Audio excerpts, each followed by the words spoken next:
I write with a motoring publication, and I want to know some ideas for what we can do with journalism and publications to help change what people's mindset is in the future, because I feel it's an important issue that needs to be discussed as much through the means of journalism and online media than these sort of conferences. So yeah. I really want to integrate, sustainable lifestyles, that sort of thing, into children's classes, obviously with things like virtues and spiritual dimension and so on. I'm hoping after this conference I'll be going back to Brisbane and being more active and have a few more things that I've learned about it here and use it to influence my community as well as some of my Kiribati friends that are not really active. So yeah, I'm hoping to do that.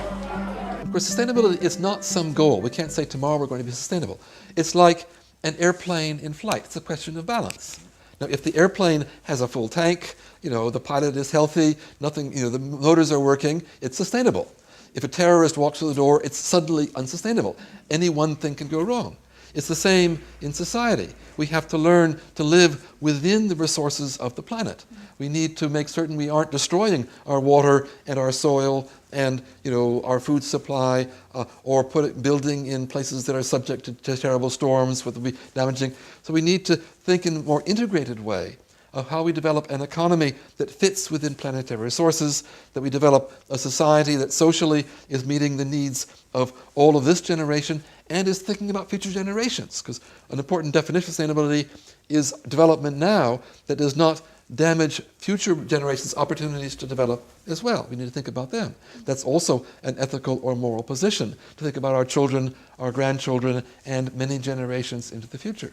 So if we want to achieve sustainability, we have to redefine our goals and purposes for society.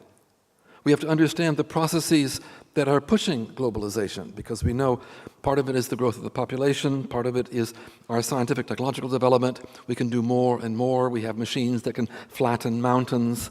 We're talking about blowing up asteroids. We have enormous powers today that never existed before, and therefore we can have impacts we never knew before.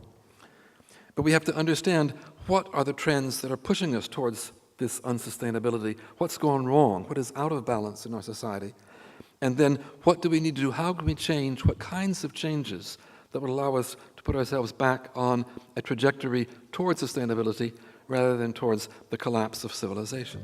This conference has really encouraged me to think about is how can I really combine the two, the science and religion together, to really get people to understand that it's more than just a science problem, political, economic.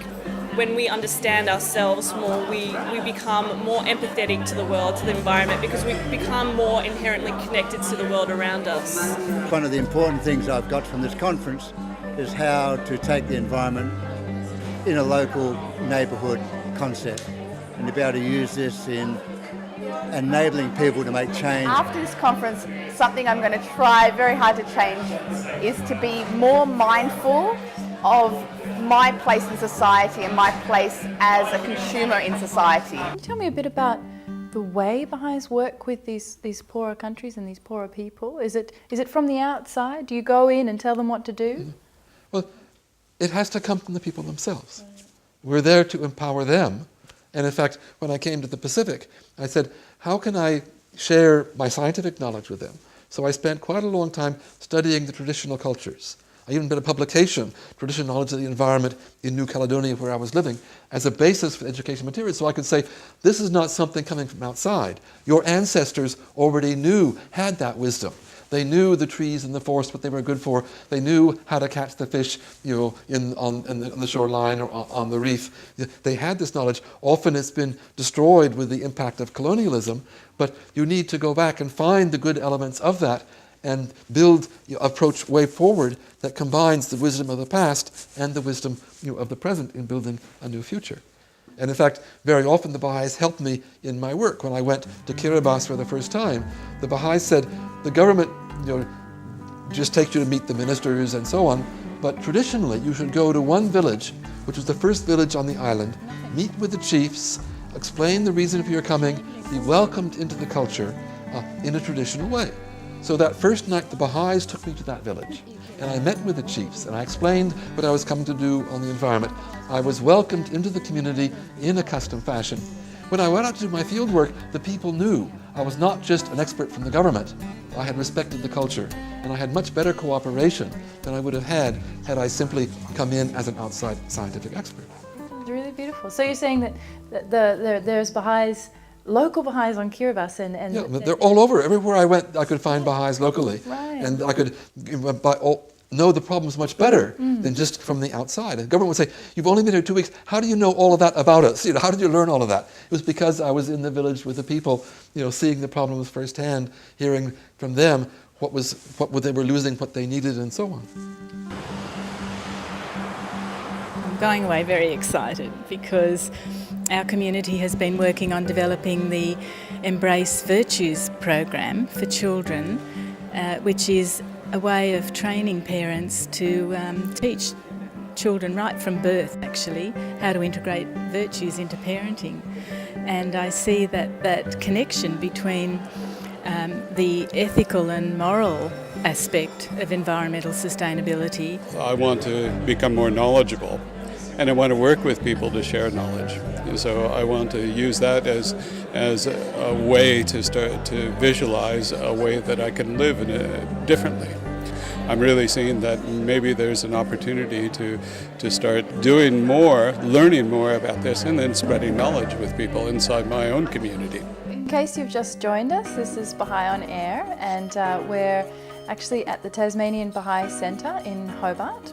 And we've got a special guest today, Professor Arthur Dahl, from the International Environment Forum, and there's a conference this weekend at the Bahá'í Centre for the forum on ethics and the environment.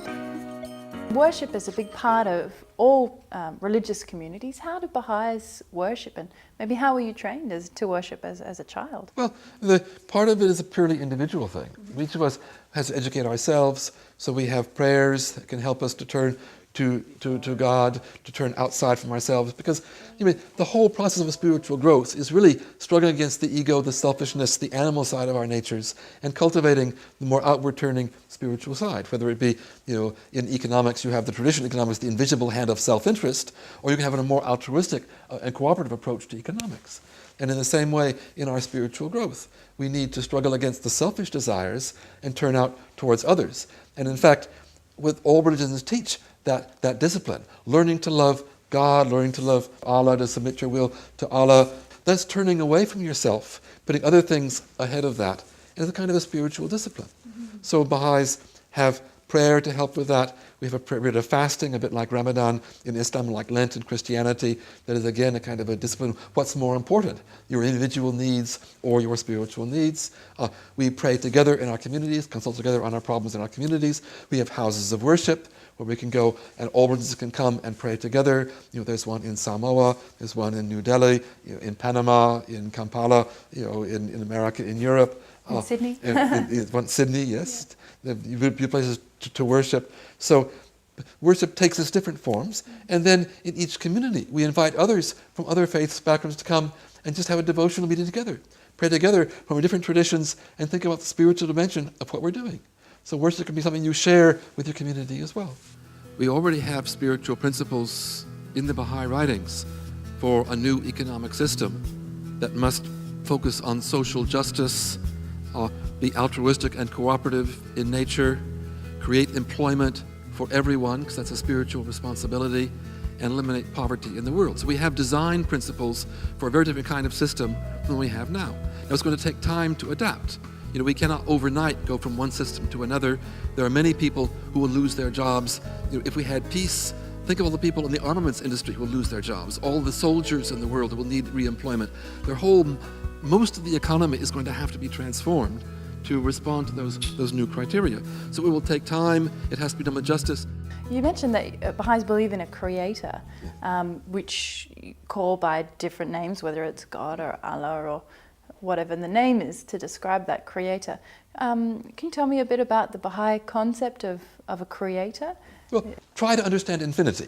You can think infinity goes on forever and ever and ever, and at some point your brain gets tired and you bring an end to infinity. Well, that just shows it's not that infinity stops, it's your brain that stops. And in the same way, we're just not able to imagine that unknowable essence that is God. We can only know God in a sense through his manifestations, through these great teachers who have come to tell us about God and about his qualities and about how he wants to live, the qualities we should reflect in our own lives. And Christ reflected those qualities, Muhammad reflected those qualities, Buddha reflected those qualities, Baha'u'llah reflected those qualities. So there's sort of a translation of an unknowable essence that is God into ideals that we can set for ourselves and try to work towards and try to grow towards. And that's part of our whole process of spiritual development. So it's nice knowing that perhaps God isn't just a dictator up in some behind the clouds somewhere. And it's totally compatible with science. Right. When we accept the principles of evolution, these changes have taken place. But when you look at the way they're taking place, they are fulfilling a potential. If you were an architect building a building, you think how you want the building to look, you make the plans, and then you go through the construction. And when we look at the way atoms come together, it's quite clear that atoms naturally collect in some ways. They build more and more complex molecules. Those molecules can have the potential to begin to record information and to begin to reproduce themselves, and then life can evolve, and many forms can evolve through life. And this is fulfilling a fantastic potential.